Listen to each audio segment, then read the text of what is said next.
السلام عليكم ورحمة الله وبركاته.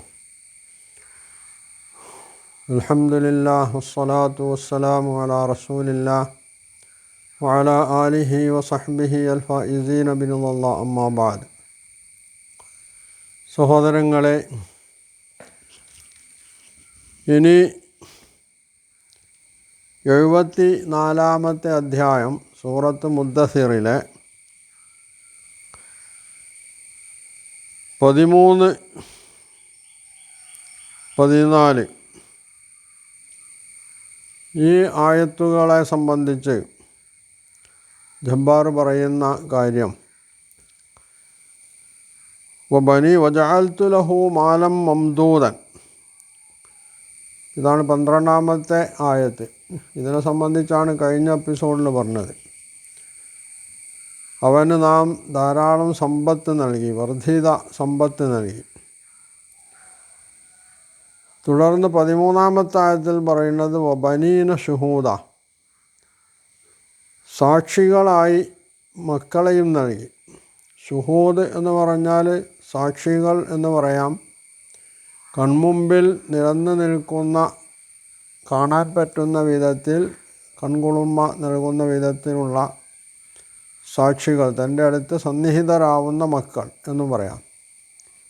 ഒരു മനുഷ്യനെ സംബന്ധിച്ചിടത്തോളം മക്കൾ എന്ന് പറയുന്നത് അയാൾക്ക് ഏറ്റവും ഇമ്പമുണ്ടാക്കുന്ന, ആനന്ദം പകരുന്ന ഒരു സംഗതിയാണ്. അവർ അണിയണിയായിട്ട് അടുത്ത് നിൽക്കുക എന്ന് പറയുന്നത് ആത്മാഭിമാനവും ഉണ്ടാക്കി എന്ന് വരും. ഇവിടെ പശ്ചാത്തലം വലീദുമായിട്ട് ബന്ധപ്പെട്ടതാണ്. അപ്പോൾ വലീദിന് ധാരാളം മക്കളുണ്ടായിരുന്നു, 10-13 മക്കളുണ്ടായിരുന്നു എന്നാണ്. എന്നിട്ട് ഇവിടെ ജബ്ബാർ പറയുന്നത് അള്ളാഹു വലീദിനെ തെറി പറയുന്നു, അല്ലെങ്കിൽ അതുപോലുള്ള മോശമായിട്ടുള്ള പ്രയോഗമാണ് അയാൾ പ്രയോഗിച്ചിട്ടുള്ളത്. ഇവിടെ യഥാർത്ഥത്തിൽ തെറി പറയുകയാണോ, ഒരു മനുഷ്യന് അള്ളാഹു നൽകിയിട്ടുള്ള അനുഗ്രഹം എടുത്തു പറയുകയാണോ? പിതാവിനെയും മക്കളെയും തെറി പറഞ്ഞു എന്നതാണ് വലീദിൻ്റെ പോക്ക്. എന്നിട്ട് ഈ മക്കളിൽ 3 ആളുകൾ പിന്നീട് ഇസ്ലാം സ്വീകരിച്ചു. അവർ ഇസ്ലാമിന് വലിയ സേവനം ചെയ്തു. ഈ മക്കളെ കൂടി ഉൾപ്പെടുത്തിയിട്ടാണ് ഖുർആൻ തെറി പറയുന്നതെന്നാണ്. അപ്പോൾ ഇവിടെ ജബ്ബാർ വ്യക്തമാക്കേണ്ട, അല്ലെങ്കിൽ ജബ്ബാറിനെ പോലുള്ള ആളുകൾ വ്യക്തമാക്കേണ്ട ഒരു കാര്യം, വിശുദ്ധ ഖുർആന് അള്ളാഹു വലീദിനെ, മക്കളെ അടക്കം തെറി പറഞ്ഞിട്ട്, ഒന്ന് ഒരു അറബി സാഹിത്യ സാമ്രാട്ടായിരുന്ന വലീദ്, അയാൾക്ക് ഇതെന്നെ തെറി പറയുകയാണെന്ന് തോന്നിയില്ല.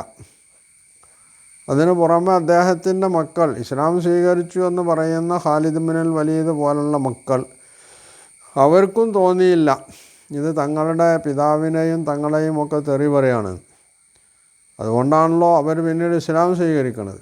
ഇസ്ലാം സ്വീകരിച്ചു എന്ന് മാത്രമല്ല, ഖാലിദ് ബിൻ വലീദിനെ പോലുള്ള ആളുകൾ ഇസ്ലാമിക സമരമുഖത്ത് ജീവിതാന്ത്യം വരെ ഉറച്ചു നിൽക്കുകയും അനേകം സമരങ്ങളിൽ പങ്കെടുത്ത് ശത്രുവിനെ തോറ്റോടിച്ചിട്ടുള്ള, പരാജയപ്പെടുത്തിയിട്ടുള്ള ആളുകൂടിയാണ്. അതിൽ തന്നെ അദ്ദേഹത്തിൻ്റെ 1-ാമത്തെ അരങ്ങേറ്റം എന്ന് പറയുന്നത് മൂത്താ യുദ്ധത്തിലാണ്. ഈ മൂത്താ യുദ്ധത്തിൽ അദ്ദേഹത്തിൻ്റെ സമർത്ഥമായ സൈനിക ഇടപെടലാണ് ലക്ഷത്തോളം വരുന്ന, അല്ലെങ്കിൽ ലക്ഷത്തിൽ പരം വരുന്ന റോമ സൈന്യത്തെ പരാജയപ്പെടുത്തിയിട്ടുള്ളത്. അവിടെ നിന്ന് അങ്ങോട്ട് അതൊരു ജൈത്രയാത്രയായിരുന്നു. എന്ന് മാത്രമല്ല, അദ്ദേഹം നമസ്കരിക്കുമ്പോൾ ഈ സൂറത്ത്, ഈ ഭാഗങ്ങളൊക്കെ ഓതുന്നുമുണ്ട്. എന്നിട്ട് ഖാലിദ് വലീദിന് മനസ്സിലായില്ല ഇത് തൻ്റെ പിതാവിനെ ഖുർആൻ തെറി പറയുകയാണ്, തന്നെ അടക്കം തെറി പറയുകയാണ് എന്നാണല്ലോ മനസ്സിലാക്കേണ്ടത്. അത് നമ്മളുടെ അറബി അറിയാത്ത, ഭാഷ അറിയാത്ത ജബ്ബാർ മാഷിക്കാണ് മനസ്സിലായത്. അപ്പോൾ ജബ്ബാർ മാഷയുടെ ബുദ്ധിയും അദ്ദേഹത്തിൻ്റെ വൈജ്ഞാനിക മികവുമൊക്കെ നമ്മൾക്ക് അംഗീകരിച്ചു കൊടുത്തേ പറ്റൂ. നൂറ്റാണ്ടുകൾക്ക് മുമ്പ് ജനിച്ച ഈ ജബ്ബാർ മാഷി യഥാർത്ഥത്തിൽ ഖാലിദ് ബിൻ വലീദുള്ള അന്ന് ജനിക്കണമായിരുന്നു. എന്നാൽ ഖാലിദ് ബിൻ വലീദിന് പറഞ്ഞു കൊടുക്കാമായിരുന്നു, മനുഷ്യ, നിങ്ങളെന്ത് പണിയായി ചെയ്യണത്? നിങ്ങളെ വാപ്പേനെ നിങ്ങളെയൊക്കെ തെറി പറഞ്ഞൊരു ഖുർആൻ അംഗീകരിച്ചു കൊണ്ടാണോ നിങ്ങൾ മുമ്പോട്ട് പോകുന്നതെന്ന് ചോദിക്കാമായിരുന്നു. അപ്പോൾ ഖാലിദ് ഇബ്നു വലീദിൻ്റെ നിർഭാഗ്യം എന്നേ പറയാണ്ടു. 1400 പരം വർഷം കഴിഞ്ഞിട്ടാണ് നമ്മളെ ജബ്ബാർ മാഷ് ജനിക്കുന്നത്. ഖാലിദ് ഇബ്നു വലീദിന് പറഞ്ഞു കൊടുക്കാൻ അദ്ദേഹം അന്നുണ്ടായില്ലല്ലോ എന്ന് സങ്കടപ്പെടുകയേ ഇവിടെ നിർവാഹമുള്ളൂ. അപ്പോൾ ഇവിടെ ഭാഷ അറിയില്ല എന്ന് മാത്രമല്ല ഇതിൻ്റെ പ്രശ്നം. ഭാഷ അറിയാത്ത ആളുകൾക്കും പരിഭാഷകൾ നോക്കി വായിച്ചാലും ഇതിലടങ്ങിയിട്ടുള്ള ഓർമ്മപ്പെടുത്തൽ എന്താണെന്നുള്ളത് അറിയാൻ കഴിയും. കാരണം വലീദിനെ ഇവിടെ ഓർമ്മപ്പെടുത്തുന്നത് താങ്കൾക്ക് എന്ന് നേർക്ക് പറയില്ലെങ്കിൽ പോലും വലീദാണല്ലോ പശ്ചാത്തലത്തിലുള്ള ആൾ.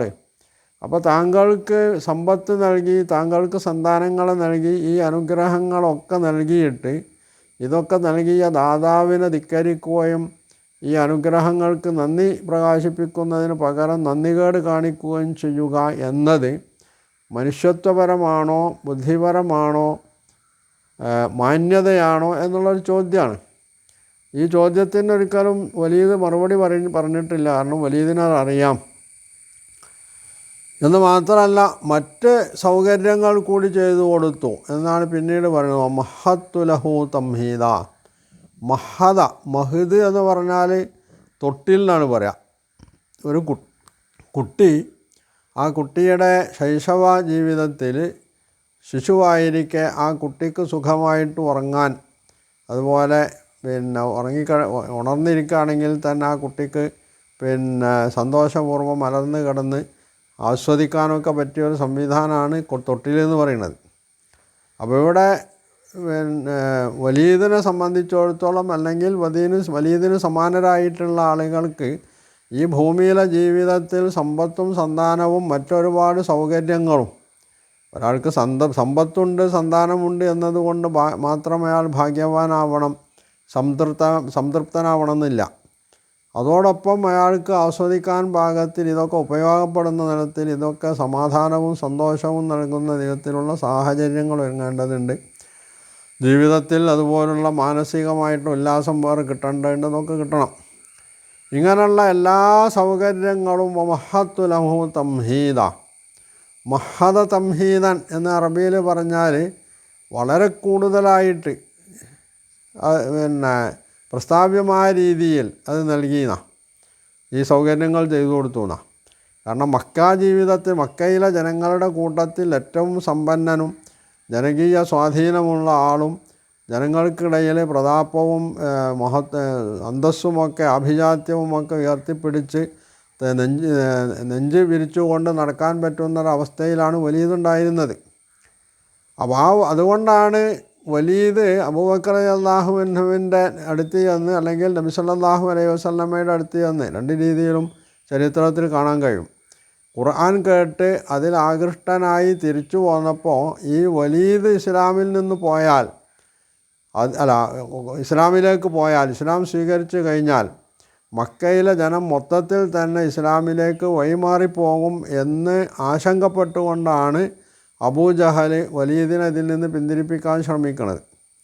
ഇവിടെ ജബ്ബാർ പറയുന്നൊരു സംഗതിയുണ്ട്, വലീദിനെ ചാക്കിടാൻ വേണ്ടി ശ്രമിച്ചു എന്നാണ്. ഇവിടെ യഥാർത്ഥത്തിൽ എന്താണ് ചാക്കിടലിൻ്റെ പ്രശ്നമുള്ളത്? ഒരു പ്രസ്ഥാനം, ആ പ്രസ്ഥാനത്തിലേക്ക് ആളെ കൂട്ടാൻ വേണ്ടി ശ്രമിക്കുന്നു. അപ്പോൾ അങ്ങനെ ആളെ കൂട്ടാൻ ശ്രമിക്കുമ്പോൾ ആ പ്രസ്ഥാനം എവിടെയാണോ പ്രവർത്തിക്കുന്നത് ആ പ്രദേശത്തുള്ള ആബാലവൃദ്ധം ജനങ്ങളെ, സ്ത്രീ പുരുഷന്മാരെ, സമ്പന്നരെ, പാവങ്ങളെ, പണ്ഡിതന്മാരെ, പാമരന്മാരെ എല്ലാവരും ആ പ്രസ്ഥാനം അഭിമുഖീകരിക്കും. ആ പ്രസ്ഥാനത്തിൻ്റെ സംബോധിതരിൽ ഈ പറഞ്ഞ എല്ലാ വിഭാഗവും പെടും. അപ്പോൾ ആ നിലക്ക് വലീദ് എന്ന് പറയുന്ന മക്കയിലെ പ്രമുഖനായിട്ടുള്ളൊരു വ്യക്തി ഇസ്ലാമിലേക്ക് കടന്നു വരികയാണെങ്കിൽ അത് ഇസ്ലാമിൻ്റെ വിജയത്തിന് മാറ്റുകൂട്ടും എന്നുള്ളത് കൊണ്ട് നബി സല്ലല്ലാഹു അലൈഹി വസല്ലമ, അതുപോലെ അബൂബക്കർ സിദ്ദീഖ് റളിയല്ലാഹു അൻഹു പോലുള്ള ആളുകളൊക്കെ അദ്ദേഹത്തെ ഇസ്ലാമിലേക്ക് ആകർഷിക്കാൻ വേണ്ടി ശ്രമിച്ചിട്ടുണ്ടെന്നുള്ളത് ശരിയാണ്. ഇവിടെ ഇപ്പോൾ ജബ്ബാറും ആളുകളും യഥാർത്ഥത്തിൽ ഇതുപോലെ ചാക്കിട്ട് പിടിക്കാനല്ലേ ചെയ്യണത്. തങ്ങളുടെ നാസ്തികത, തങ്ങളുടെ ഇസ്ലാം വിരുദ്ധത, ഇതൊക്കെ അവർ പ്രചരിപ്പിക്കുമ്പോൾ തങ്ങൾക്ക് ആരും വേണ്ടതില്ല, ഇതാരും കേൾക്കേണ്ടതില്ല, തങ്ങളുടെ പക്ഷത്തേക്ക് ആരും വരേണ്ടതില്ല എന്നുള്ളതിനാണോ ജബ്ബാറും ആളുകളും ഇതൊക്കെ ചെയ്തുകൊണ്ടിരിക്കുന്നത്. ആരെങ്കിലും ഒരാൾ ഇസ്ലാം വിട്ട് ഇയാളുടെ അടുത്ത് ചെന്നിട്ട് നാസ്തികതയും ഇസ്ലാമിക വിരുദ്ധതയും പ്രകടിപ്പിക്കുമ്പോൾ അയാൾ എത്ര സന്തോഷത്തോടെയാണ് അയാളെ സ്വീകരിക്കുന്നത്. അപ്പോൾ ഇത് എല്ലാ പ്രസ്ഥാനത്തിൻ്റെയും പ്രസ്ഥാനക്കാരുടെയും സ്വഭാവമാണ്. ഇവിടെ നബി സല്ലല്ലാഹു അലൈഹി വസല്ലമ ജനസമൂഹത്തെ ഇസ്ലാമിലേക്ക് ആകർഷിക്കുകയും അവർക്ക് ഭൗതികവും പാരത്രികവുമായിട്ടുള്ള നേട്ടങ്ങൾ, ക്ഷേമം, അതുപോലെ തന്നെ സുസ്ഥിതി, ഭദ്രത ഇതൊക്കെ നേടിക്കൊടുക്കുകയും ചെയ്യാന്നുള്ളത് നബി ഏറെ ആഗ്രഹിക്കുന്ന ഒരു കാര്യമാണ്. അതിനുവേണ്ടിയാണ് അള്ളാഹു അദ്ദേഹത്തെ പ്രവാചകനായി നിയോഗിച്ചിട്ടുള്ളതും. ആ നിലക്ക് അദ്ദേഹം വലിയതടക്കമുള്ള ആളുകൾ ഇസ്ലാമിലേക്ക് വരട്ടെ എന്ന് കരുതിയിട്ടുണ്ടെങ്കിൽ അത് ചാക്കിട്ട് പിടുത്തല്ല. ഇവിടെ പ്രത്യേകിച്ച് എന്തെങ്കിലും ഭൗതികമായിട്ട് ഇയാൾക്ക് കൊടുക്കാമെന്ന് പറഞ്ഞുകൊണ്ടുമല്ല നബി സല്ലല്ലാഹു അലൈഹി വസല്ലമയും അബൂബക്കർ സിദ്ദീഖ് റളിയല്ലാഹു അൻഹും വലീദിൻ്റെ സമീപിച്ചിട്ടുള്ളത്, അല്ലെങ്കിൽ വലീദ് ഇവരെ സമീപിച്ചപ്പോൾ വലീദിനോട് ഈ കാര്യങ്ങൾ പറഞ്ഞിട്ടുള്ളത്. കാരണം വലീദിന് ഇവരുടെ ഒന്നും സമ്പത്തിൻ്റെ യാതൊരു ആവശ്യമില്ല, അയാളുടെ കയ്യിൽ എമ്പാടും സമ്പത്തുണ്ട്. അതുകൊണ്ടാണല്ലോ അബൂജഹൽ മക്കയിലെ ആളുകൾ താങ്കൾക്ക് സമ്പത്ത് സംഭരിക്കുന്നുണ്ട് എന്ന് പറഞ്ഞപ്പോൾ എനിക്ക് വേണ്ടി എന്തിനാണ് ഇവർ സമ്പത്ത് സംഭരിക്കുന്നത്, ഞാൻ തന്നെ വലിയ ധനാഢ്യനാണല്ലോ, സമ്പന്നനാണല്ലോ എന്ന് പറഞ്ഞിട്ട് അബൂജഹലിനെ ചോദ്യം ചെയ്യണത്.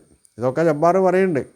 അപ്പോൾ ഇങ്ങനെയുള്ള ഒരാൾ അയാൾക്ക് അള്ളാഹു നൽകിയിട്ടുള്ള സൗകര്യങ്ങൾ, സംവിധാനങ്ങൾ, അനുഗ്രഹങ്ങൾ ഇതെടുത്തു വെച്ചുകൊണ്ടാണ് അള്ളാഹു അയാളെ ബോധവൽക്കരിക്കാൻ, ഖുർആൻ ബോധവൽക്കരിക്കാൻ ശ്രമിക്കുന്നത്. അതിൽ പക്ഷേ അയാളതിന് കാതു കൊടുക്കുന്നില്ല എന്നുള്ള മറ്റൊരു സംഗതിയാണ്. ഈ സംഗതിയെ സംബന്ധിച്ചാണ് ജഅൽതു ലഹു മാലം മംദൂദ വബനീന ശുഹൂദ വമഹത്തു ലഹു തംഹീദ തുമ്മ യത്മഉ അൻ നസീദ്, എന്നിട്ട് ഇനിയും തനിക്ക് കൂടുതൽ ഞാൻ നൽകണമെന്നാണ് അയാൾ ആഗ്രഹിക്കുന്നത് എന്നൊക്കെ വിശുദ്ധ ഖുർആൻ പറയുന്നത്. അപ്പോൾ ജബ്ബാറിൻ്റെ ഇത്തരത്തിലുള്ള പിത്തലാട്ടങ്ങൾക്കൊന്നും യാതൊരു പ്രസക്തിയുമില്ല എന്നിതിൽ നിന്ന് മനസ്സിലാക്കേണ്ടതുണ്ട്. ഏത് പ്രസ്ഥാനവും തങ്ങൾക്ക് അനുയായികളുണ്ടാക്കാൻ ശ്രമിക്കുന്നത് പോലെ അതിൽ നബി സല്ലല്ലാഹു അലൈഹി വസല്ലം കുറച്ചുകൂടി ശ്രദ്ധ ഇതിൽ ഊന്നിയിട്ടുണ്ട്. കാരണം ഒരു മനുഷ്യൻ്റെ ഭൗതികം മാത്രമല്ല പാരത്രിക ജീവിത പരാജയവുമായിട്ട് കൂടി ബന്ധപ്പെട്ട ഒരു സംഗതിയാണ് ഇതെന്നതുകൊണ്ട് നബി സല്ലല്ലാഹു അലൈഹി വസല്ലം അതിന് കൂടുതൽ താല്പര്യം എടുത്തിട്ടുണ്ട്. അതിന് ചാക്കിട്ട് പിടുത്തം എന്ന് പറയുന്നതാണ് ബുദ്ധിയില്ലായ്മ എന്ന് പറയുന്നത്. ഇതാണ് ഇവിടെ ജബ്ബാർ സ്വീകരിച്ചിട്ടുള്ള നിലപാടും.